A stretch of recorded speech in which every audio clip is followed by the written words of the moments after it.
pessoal, mais um vídeo no canal Vene Casagrande, um vídeo com informações importantes e não muito boas para vocês, torcedores do Flamengo, e também para o técnico Jorge Sampaoli. Lembrando que o próximo desafio do Flamengo é na quinta-feira, e que desafio na quinta-feira no Maracanã, diante do Fluminense, pelo jogo da volta das oitavas de final da Copa do Brasil. E a gente vai trazer informações aqui envolvendo Arrascaeta e Everton Ribeiro, os dois principais jogadores no meio de campo do Flamengo, que estão lesionados com suas respectivas lesões musculares e são dúvidas para esse duelo. E as notícias que a gente tem não são muito boas, não. A gente vai falar no vídeo de agora. Tem outros assuntos também para a gente abordar. Convocação da seleção brasileira com dois jogadores do Flamengo, pênaltis perdidos por Gabigol com a camisa do Flamengo. Tem muita coisa para a gente debater aqui, e tem um assunto importante. Marcos Braz de saída do Flamengo, novamente. Isso está sendo falado em grupos de WhatsApp envolvendo conselheiros do Flamengo, e nós fomos apurar para saber se de fato ele está de saída. Isso tudo no vídeo de agora. Mas antes, um recado sobre a KTO. É a melhor casa de apostas esportivas do Brasil. Lá você vai encontrar as melhores odds, os melhores mercados. Você que quer fazer uma fé, uma aposta no joguinho do Flamengo aí na próxima quinta-feira pela Copa do Brasil, corre no site da KTO. Lá não tem só a Copa do Brasil, tem Libertadores, Campeonato Brasileiro, tem muita coisa. Campeonato Internacional, eliminatórias, tem amistosos aí, a data FIFA se aproximando, tem muita coisa na linha da KTO. É só você ir no site da KTO, kto.com, e outra, a boa.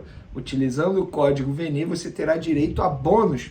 Olha que notícia maravilhosa. Você não vai perder essa, né? É imperdível. Corre no site da KTO, kto.com, e aproveite bastante utilizando o código VENE. É só você botar a palavra VENE, V-E-N-E, e pronto. Lá você vai ganhar os bônus.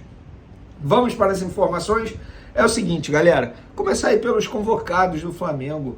O Ramon Menezes divulgou aí a lista de convocados para dois amistosos em junho, e dois jogadores do Flamengo foram chamados pelo técnico Ramon Menezes, que ainda é um técnico interino. A CBF está esperando aí por Carlos Ancelotti, mas vamos ver até quando vai esperar. É estranho dizer isso, né? Um técnico interino na seleção brasileira, mas é verdade. E Ayrton Lucas, lateral esquerdo, Pedro, atacante, foram chamados aí, vão representar o Flamengo nessa convocação da seleção brasileira. Ayrton Lucas, para mim, merece muito essa convocação. Um jogador extremamente humilde, trabalhador, e para mim é o principal jogador do Flamengo na temporada 2023, sem sombra de dúvidas. É o mais regular, inclusive. Embora o estilo de jogo de Sampaoli não ajude tanto o lateral esquerdo, que com Vitor Pereira se destacava muito mais pelo estilo de jogo. Com Vitor Pereira ele era ala mesmo, de fato, jogava como se fosse um ponta esquerdo. Já que o Sampaoli ele recua mais, tem que fazer um trabalho mais defensivo, que não é muito a dele, mas mesmo assim ele continua se destacando. Inclusive foi o autor do gol contra o Cruzeiro no final de semana. E o Pedro, embora ele não viva um grande momento, a verdade é essa, ele não está vivendo um grande momento, na minha opinião é muito mais por conta do estilo de jogo do Sampaoli, que não ajuda muito o camisa 9 do Flamengo. Na minha opinião, ele foi chamado pelo que ele já fez aí em um passado recente. Lembrando que o Pedro esteve na Copa do Mundo, tá? No último ano. Então é um jogador que, de fato, para mim, merece ser chamado. Repito, não vive um bom momento com a camisa do Flamengo, mas merece ser chamado. Na outra lista, o Ramon chamou Yuri Alberto, do Corinthians, que nunca mereceu ser chamado. Por que agora o Pedro não pode ir? E por falar em atacante, galera, mudando de assunto aqui, o Gabigol perdeu um pênalti contra o Cruzeiro, né? E já são 6 com a camisa do Flamengo que ele perdeu. Relembrando, em 2020, no Carioca, Flamengo 3, Botafogo 0, ele chutou no travessão. Em 2021, no Brasileiro, quando o Flamengo perdeu de 1-0 para o Santos, ele chutou na trave. Em 2022, diante do América Mineiro, pelo Brasileiro, ele chutou para fora.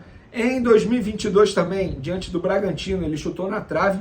Em 2023, esse ano, no Carioca, ele perdeu no jogo contra o Volta Redonda, quando o Flamengo ganhou por 3-1, o goleiro defendeu. E agora, contra o Cruzeiro, ele chutou na trave. Então, dos 6 aí, ele só perdeu um porque o goleiro defendeu. Os outros, ou ele chutou na trave, para fora, ou no travessão. Então, fica aí o registro do Gabigol, que é outro também que não vive um bom momento com a camisa do Flamengo. Ah, mas está correndo. Beleza, correndo não é o suficiente. A gente espera muito mais do camisa 10 do Flamengo. Inclusive, mais uma vez, ele fez uma simulação ali péssima, levou cartão amarelo por conta disso. Ele tem que parar com isso. Alguém da diretoria do Flamengo precisa cobrar o Gabigol e falar: Gabigol, para, que tá feio. Isso não é bacana, isso não é legal, existe um VAR. Quanto mais você faz isso, menos você ajuda o time do Flamengo.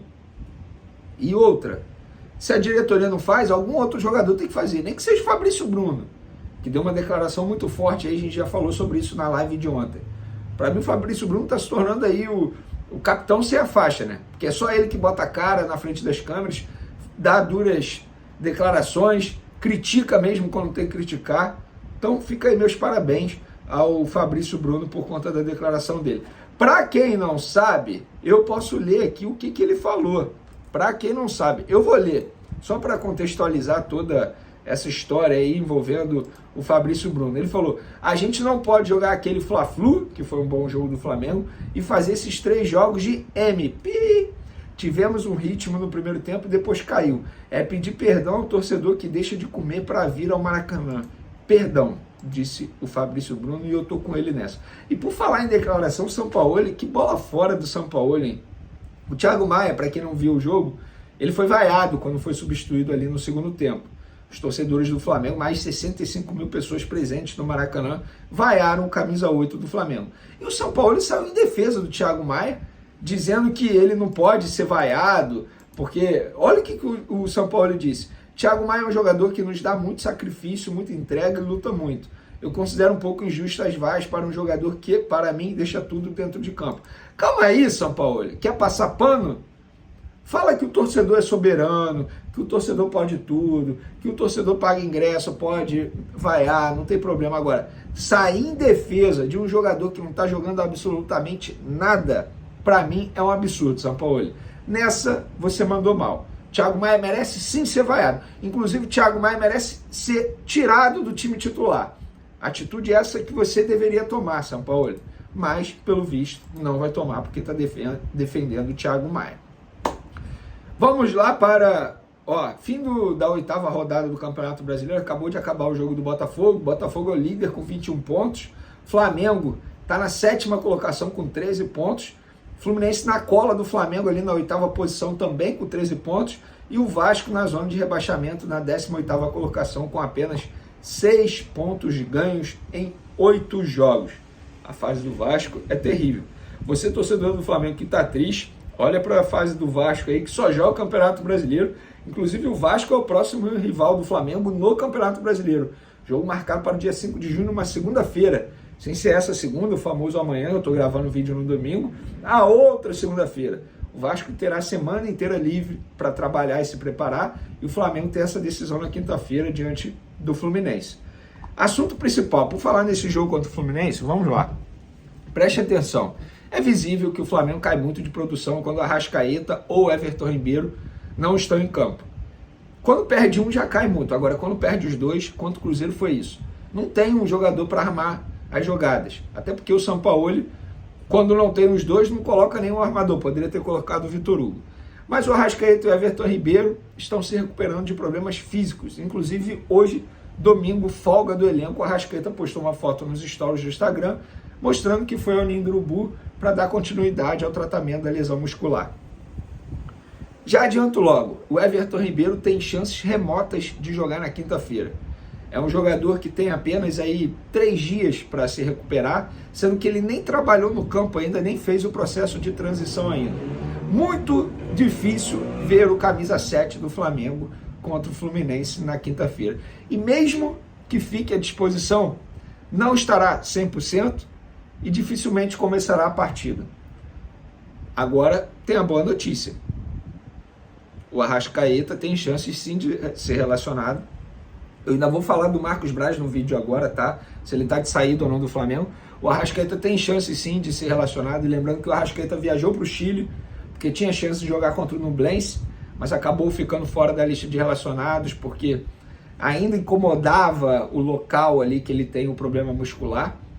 Mas tem chances sim de ser relacionado para quinta-feira. Essa semana, obviamente, será decisiva, segunda-feira. Se até terça-feira o Arrascaeta não fizer aquele treino completo com os demais jogadores, eu vou ficar muito preocupado. Mas pelo que me relataram no Flamengo, ele tem chances sim. Já o Everton Ribeiro, se aparecer, digamos que é um milagre. Chances remotas de jogar contra o Fluminense na quinta-feira. Falando sobre o Marcos Braz agora, tá rolando um papo aí em grupos de WhatsApp envolvendo conselheiros do Flamengo, que o Marcos Braz sai em agosto para assumir uma cadeira de deputado federal. E que Cacau Cota, hoje diretor de Relações Externas, e Diogo Lemos, membro do Conselho de Futebol, seriam aí os mais cotados para assumir o cargo do Marcos Braz, como vice-presidente de futebol. Galera, o que eu tenho de informação é o seguinte: em nenhum momento o Marcos Braz vai pedir para sair, ele não pensa em pedir para sair, ele não vai pedir para sair, ele vai com o Landim até o final. Ele só sai se o Landim quiser que ele saia, se o Landim virar para ele e falar: olha só, eu estou te tirando da pasta de VP de futebol do Flamengo. O Landim vai fazer isso? Não. O Landim é muito fiel a quem entra com ele. Para o Landim tirar, o Landim tem que entender que ele foi traído. Algo que o Marcos Braz não vai fazer. Você pode criticar o que for, mas o Marcos Braz não vai trair o Landim. Vai com o Landim até o fim. Então você que me pergunta nas outras redes sociais, aqui também, se o Marcos Braz está de saída da pasta de VP de futebol do Flamengo, de vice-presidente de futebol do Flamengo, não procede. Marcos Braz vai até o fim com o Rodolfo Landim e o Rodolfo Landim pretende ir até o fim com o Marcos Braz. Beleza, pessoal? Espero que vocês tenham gostado. Uma ótima semana a todos. Um beijo para vocês, um forte abraço e fui!